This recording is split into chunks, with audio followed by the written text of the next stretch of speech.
Live from our 7 Tasmania studios, your nightly news with Louise Huber begins now. Good evening.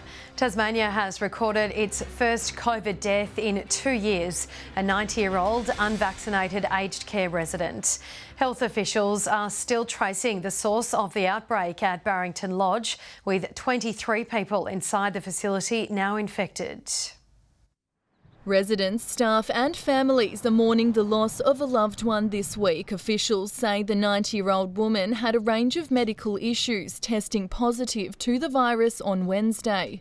Although asymptomatic, she tested positive for COVID, and therefore COVID cannot be ruled out as a contributing factor to this death. 18 residents and 5 staff are now infected at the nursing home. The source remains unknown. Just down the road, a staff member at Newtown's Rosary Gardens has also tested positive. In the northwest, there's no new infections at the Mersey Hospital. 3 patients remain in ICU. Authorities warn getting vaccinated is the best form of protection. Those who aren't vaccinated are, 6 to 10 times more prominent in our hospital admissions. Meanwhile, the pressure is on for Catholic schools to reopen on February 3, but it's a waiting game for rapid antigen tests and masks still yet to be delivered. We do have reserve supplies of masks in schools. I think the tough bit will be rapid antigen tests, simply because they're in such high demand. The Department of Education upgrading ventilation across thousands of schools in preparation, but the Greens are concerned the newly released COVID guidelines won't go far enough.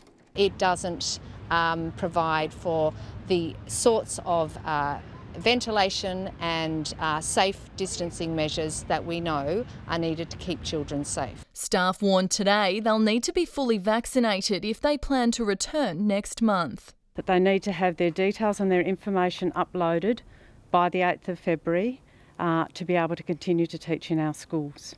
The government has put the call out to 400 retired teachers to return to work if needed, but with less than 3 weeks to go until school returns, it's unclear just how many of those will take up the offer. It's just not a simple fix. It's not as simple as clicking your fingers and having hundreds of staff on demand to come back into the system. And I have every confidence in our teaching workforce that they can adapt and they can change to the circumstances that are presented to them. As Tasmanians learn to live with the virus, the state recorded 866 new cases today, bringing the total to almost 6,000. Ainsley Kosh, 7 Tasmania News. The Premier has refused to hold a roundtable discussion with agricultural show organisers about COVID protocols. One Society calling for the event's framework to be reimagined amid local shows cancelling for another year. Watering an empty showground set to remain empty. Just spanning people out through the food queues and things. You have to be really careful, and so it just became quite too hard at the moment to present the show in February.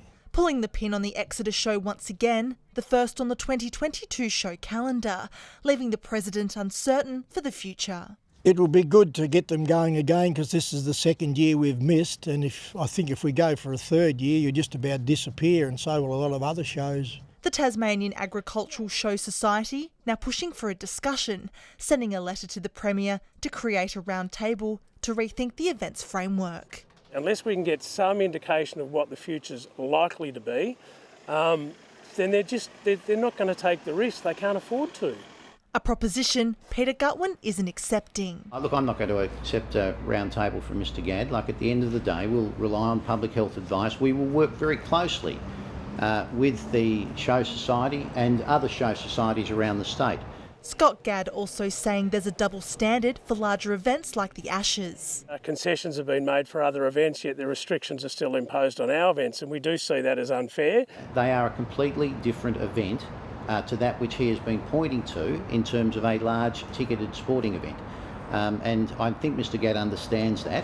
I think he's just more interested in the politics. If playing politics is representing your members' interests, guilty as charged. Ruby Kamane, 7 Tasmania News. Bridgewater was the focus of a major police search operation as investigations continue into an alleged murder. Crews combed through this vacant block of land today where the 32-year-old Ty Silva was allegedly shot and killed early Tuesday morning. A 23-year-old man has been charged with murder. After Hobart's Ashes success, the city is set to put on another sporting spectacle this year. 9 men's T20 World Cup matches will be played at Blunston Arena, with grand plans for Launceston to potentially host another major sporting event. Tasmania is facing up to hold another cricketing event. After a 2-year postponement, 9 T20 men's matches will be played at Blunston Arena, more than any other host city. It will see 3 of the world's top 10 teams, including South Africa and the West Indies, Bangladesh and also Scotland, playing against a host of rivals. But Australia is not on that list to compete in Hobart.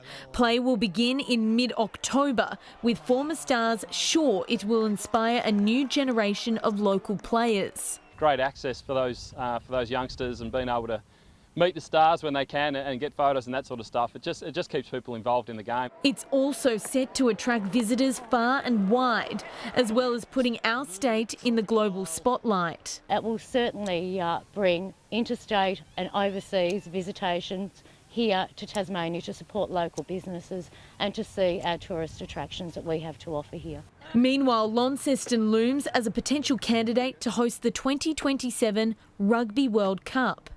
Rugby, it's a world global game. It brings people from all across the world to the state, and to be able to bring rugby as that taster and bring other people here would be a fantastic opportunity. Launceston lucky enough to host a match in 2003. Keen spectators crowded into what's now UTAS Stadium to watch Namibia battle it out against Romania, with billions more watching from around the world. The match between Namibia and Romania in Launceston on October 30 is expected to be watched by 2 to 3 billion people. Security here will be unprecedented. And spirits were high for a new game Tasmanians became a fan of. Like the two nations, Tasmania was itself a minnow of world rugby. Until last night. Only a fraction of the 15,500 crowd understood the rules, but no one really cared. Romania beat Namibia and the victors said goodbye to its axed coach and retiring captain in style. In 2027, up to 4 games could be held in Launceston. Tasmania certainly a strong contender for hosting top-level sport. Elizabeth O'Neill, 7 Tasmania News. Mona's Summertime Music and Arts Spectacular is back, with organisers promising a lineup as varied, unique and Tasmanian as ever. The festival's incredible icy centrepiece was hoisted as the party gets started in Launceston. This melting moment is the creation of Joshua Thompson, inspired by the Black Summer bushfires. When I think about climate, I feel very small in the climate conversation, or a little bit powerless. So also the isolation of her by herself up there really embodies that. Thor has made its way to Launceston's Cataract Gorge. The enormous glacier and accompanying dancer hoisted as the temperature soared into the high 20s. Over 8 hours we see 2.5 tonnes of ice essentially slowly erode and disappear over that time. Crowds assembled for Mona Foma's annual Gorge Makeover, with the festival director singing its praises. It's exhilarating to be here in this is the most beautiful urban venue in Australia, or maybe in the world. Organisers say they're certain COVID won't derail the program or deter punters from attending the opening weekend in Launceston. We're just trying to tell people that the events are as safe as we can make them. It's been planned that way all along, and that they should have faith that they're going to be able to enjoy these events. Katanya Maynard created the soundscape to the Warranta Takamuna installation at Princes Square. I just want the Tasmanian Aboriginal community to know that this artwork is a love letter to you. She says the installation references the pain and trauma that colonisation and displacement have had on Tasmanian Aboriginal people. I want people to get even just a 1% feeling of what it feels to be a Tasmanian Aboriginal person living in today's society. And it's not just your here and now, but it's also what came before you. Over 200 performers are in town to put on dozens of events before Foma moves on to Hobart next weekend. And Josh Duggan joined us from Royal Park now, where the Mona Sessions concert is kicking off. Josh, who's playing there tonight? Louise, there's an eclectic mix of music here tonight, including a sax quartet, a black metal band, a Tasmanian Aboriginal hip-hop artist and festival director Brian Ritchie's very own surf punk band. Ritchie was here earlier today as crews were putting the final touches on the idyllic Royal Park venue, which is the musical hub of the festival. There will be concerts here on 4 of the next 5 nights, with all eyes on Sunday, when legendary Aussie rockers Midnight Oil will be performing here. It's the first time they've played in Launceston in over a decade, and they'll be kicking off the Resist farewell tour here. As for tonight, the music's just started, as I'm sure you can hear. The punters have started to roll in, and I'm looking forward to joining them. Louise? Hundreds of cool jobs are up for grabs for those wanting to experience working in an extreme environment. The Australian Antarctic Division is primarily on the hunt for tradies to fill crucial positions at 4 research stations. From Coolangatta, Queensland to the coolest continent on Earth, Bridget Muldoon made the move south late last year, working as a supply officer at the Casey Research Station. For the adventure, something different, just a new experience. The constant daylight so far has been pretty cool. But living in Antarctica has its challenges. Working in such a climate, the weather and everything's unpredictable, and yeah, just every day is such a new challenge and you never know what's in store for you. So it's been really fun to have to adapt to whatever gets thrown your way. 200 jobs are up for grabs, with the Antarctic Division seeking a range of skilled staff. When people think about Antarctica, they often think about scientists. They don't think about the range of jobs that we need to maintain our stations, particularly people that might be in the infrastructure trades, such as electricians, plumbers, carpenters, leading hands, as well as people in the mechanical trades, and also communication specialists that might be suitable for a communications technical officer position. Contracts are available for both summer and winter, and for those who are brave enough to take on a longer stint in the snow, 3 months of training is provided. Look, it's a pretty amazing experience. Look, there are some challenges. You know, you're living in an extreme environment, a small community, away from family and friends, but the opportunities of things that our expeditioners get to see and do in Antarctica is pretty unique. Completely epic. Yeah, it's just been brilliant. I would say 100% go for it. I didn't realise how enjoyable it would be. Applications close on Thursday. Letitia Wallace, 7 Tasmanian News. Meanwhile, the RSV Nuenya has made a stunning underwater discovery on her maiden voyage to Antarctica. Acoustic technology on the research vessel helped uncover the glacial canyon more than 2 kilometres below the Southern Ocean. Scientists mapped out the 55-kilometre long canyon, which is located near the Vanderford Glacier in East Antarctica. RSV Nuenya will return to Hobart at the end of the month to prepare for a second voyage to Davis and Macquarie Island research stations. Traffic was thrown into chaos this afternoon due to a burst water pipe in central Glenorchy. Emergency crews had to control the steady flow of vehicles slowly passing through the busy intersection between Edie Street, Elwick and Main Roads as water continued to pump out. Emergency vehicles were urged to avoid the area. Some of Launceston's most famous myths are being debunked in a new QV Mag campaign. One on the list, that the museum supposedly has a sword used in the arrest of 18th century New South Wales Governor William Bligh and later belonging to Errol Flynn. It's highly unlikely that this was owned by Midshipman Young, and then it's also highly unlikely that Midshipman Young is actually the same Young that's related to the Flynns. But it's good for families to come in together perhaps and to see the true stories, to understand it, and listen to some of our staff who can go through and show them. Other myths being busted include the origin of the Princess Square fountain and Launceston's secret tunnel. Launceston General Hospital's Children's Ward has received a special new piece of equipment. Richardson's Harley Davidson has donated $30,000 from its latest motorcycle raffle, allowing the hospital to purchase a naso endoscope and screen. That allows us to visualise airways of small children and babies that have breathing difficulties. Everyone wants to help the children who are unwell in Tasmania, and we like that the funds go directly to the hospital and we can see sort of what it's been purchasing and how it actually helps all the children that are here. Richardson's Harley Davidson has raised more than $500,000 for the Children's Ward since 2014. The Tasmanian Devils are eager to return to the field after last year's debut finals appearance. The team kicking off the NAB League Girls season opener tomorrow with a clash against the Sandringham Dragons for the first time, coming into 2022 with younger players from all across the state.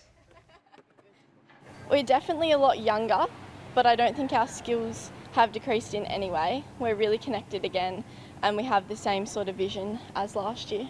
We've got such an amazing group of girls this season, so I cannot wait to work with all of them. We've got such a strong leadership group this year as well. The Devils take on the Dragons tomorrow at Launceston's Prospect Park at midday. The Jack Jumpers are raring to go after being sidelined for 3 weeks due to a team COVID outbreak. Players have been focusing on getting their strength and health back after around a dozen members tested positive to the virus earlier this month. I think it's probably a blessing in disguise to have these last few games kind of push back and give us a few extra days to prepare and get our lungs back and just kind of get that continuity and the chemistry we were building. They'll face South East Melbourne Phoenix at MyState Bank Arena at the new time of 3 p.m. on Sunday. Good evening. Bushy Park and Ooze knocked Launceston off the top spot to end the week. 31 degrees the maximum. Hobart 25, Launceston 28, Burnie 21, Devonport 22 today. The dry conditions continued with some temperatures 10 degrees above average. Campania and Grove 28, Strawn 26, Friendly Beaches 25, Lyawini and Flinders Island 24, King Island 23 degrees. Low cloud today over the north and southwest, but that cleared, leaving sunny conditions all over. Most of the cloud today gathered over South Australia with embedded thunderstorms there a bit over the top end as well. Tomorrow, Tasmania surrounded by high pressure zones. The trough and low continues to bring heavy rain to South Australia, a monsoon trough over the northern tropics. Winds mainly east northeasterly, 10 to 20 knots, tending southeasterly over the west, swells at 2.5 metres in southern waters. Here's how the weekend kicks off. 25 and sunny in Hobart, hot and sunny for Maydena, 30 the top, 27 for Oatlands. Launceston shooting for a high of 29, a sunny day. Sunny for Devonport with 23 and for Lyawini, 24 the top in the hills. Burnie tomorrow 23 and mostly sunny. Sunny day for Strawn, 24, 24 also for Marrawar and along the east coast. Fine and mostly sunny. St Helens 24 along with Orford, Swansea 25 degrees. If you can't seek shade tomorrow, slap on a broad brimmed hat, UV at extreme levels. On Sunday, nearly a carbon copy. Not that anyone does carbon copies anymore. A fine day as well on Monday with temperatures in the mid to high 20s, and on Tuesday another fine partly cloudy day. Very hot and sunny and 40 in Perth, a humid day in Adelaide, sunny weather for Melbourne and Canberra, possible showers in Sydney and Brisbane, storms further north and some heavy falls predicted for Alice Springs. But the fine weather continues here, 22 in Hobart, sunny in Launceston, 20 right now in Devonport. The Hurricanes tonight, Lou up against the Strikers, trying to avoid elimination from the Big Bash. The Hurricanes have had a real Jekyll and Hyde season this year. Let's hope Jekyll or Hyde. What's the good one? Let's hope the good one turns up tonight. I'm sure they will. Thanks for that, Merv. That's all your news for this Friday night. I'll see you later on with updates. Thanks for joining us. Good night.